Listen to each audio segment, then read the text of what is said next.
নমস্কার আমার প্রিয় দর্শক বন্ধুদের।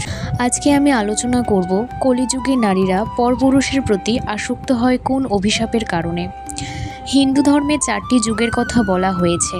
প্রতিটি যুগের একটি নির্দিষ্ট বৈশিষ্ট্য আছে।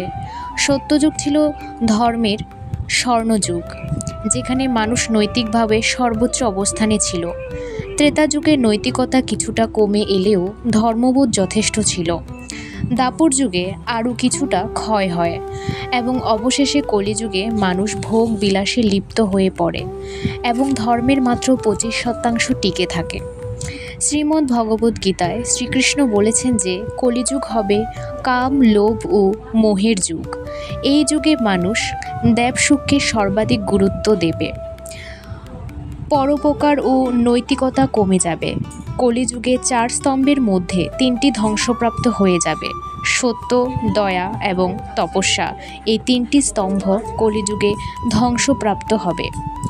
অবশিষ্ট থাকবে শুধু দান, তাও কেবল নিজের স্বার্থের জন্যই মানুষ দান করবে। হিন্দু শাস্ত্রে আছে যে কলিযুগে গোমাতা সবচেয়ে বেশি কষ্ট পাবে এবং এটি সমাজের নৈতিক অবক্ষয়ের প্রতীক হয়ে উঠবে।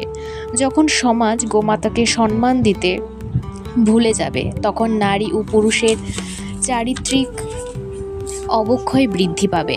মহাভারতে এক ঘটনা বর্ণিত আছে, যেখানে দ্রৌপদী রাজসভায় দুর্যোধনের হাতে অপমানিত হন।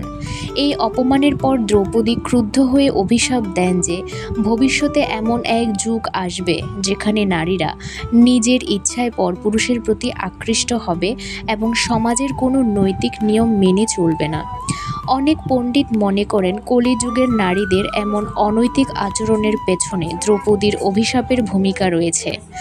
দ্রৌপদী বলেছিলেন, আমি কলিযুগের নারীদের জন্য একটি ভবিষ্যৎবাণী করছি। কলিযুগের নারীরা নিজস্ব স্বাধীনতা চাইবে, সমাজের কোনো নিয়ম মানবে না এবং নিজের ইচ্ছায় পরপুরুষের প্রতি আকৃষ্ট হবে। শাস্ত্রমতে অতীতে কিছু ঋষি ও মানুষের কাম প্রবৃত্তির জন্য অভিশাপ দিয়েছিলেন। এই অভিশাপ অনুযায়ী কলিযুগে মানুষের বাহ্যিক আকর্ষণ সর্বোচ্চ স্তরে পৌঁছবে এবং তাদের চারিত্রিক নিয়ন্ত্রণ দুর্বল হয়ে পড়বে। একবার এক ব্রহ্ম ঋষি, যিনি কঠোর ব্রহ্মচর্য পালন করতেন, তিনি কলিযুগ সম্পর্কে ভবিষ্যৎবাণী করেন।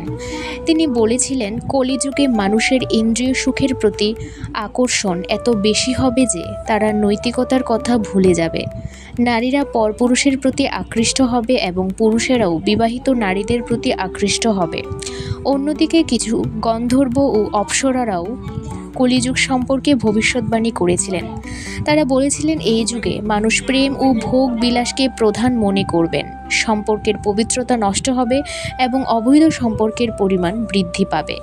যদি আমরা আজকের সমাজের দিকে তাকাই, তাহলে দেখতে পাব শাস্ত্রে যা বলা হয়েছে তার অনেক কিছুই সত্য ঘটেছে। বিবাহ বিচ্ছেদের হার বৃদ্ধি পাওয়া, অবৈধ সম্পর্কের পরিমাণ বৃদ্ধি, পারিবারিক ও সামাজিক সম্পর্কের মধ্যে দুর্বলতা ও অধর্মীয় আচরণ বৃদ্ধি। শ্রীকৃষ্ণ বলেছেন, যারা কলিযুগে সত্যের পথে থাকবে ও হরিনাম স্মরণ করবে তারা খুব সহজেই মুক্তি পাবেন এবং যারা গো রক্ষা করবেন তারাও মুক্তির পথে ধীরে ধীরে অগ্রসর হবেন। তাই গোমাতার প্রতি শ্রদ্ধা জানানো খুবই গুরুত্বপূর্ণ। হরে কৃষ্ণ মহামন্ত্র জপ করা শাস্ত্রে বলা আছে। কলিযুগে হরিনাম সংকীর্তনই মুক্তির সহজ ও প্রধান উপায়, কারণ এটি কলিযুগের সকল পাপ থেকে মুক্তি দিতে সক্ষম। তাহলে বন্ধুরা, আমরা জানলাম কলিযুগের মানুষের, বিশেষ করে নারীদের পরপুরুষের সাথে অনৈতিক সম্পর্ক তৈরি করার কারণগুলি। তবে মনে রাখতে হবে, ধর্মের পথে ও সৎ পথে চললে এই অভিশাপগুলো থেকে মুক্তি পাওয়া সম্ভব।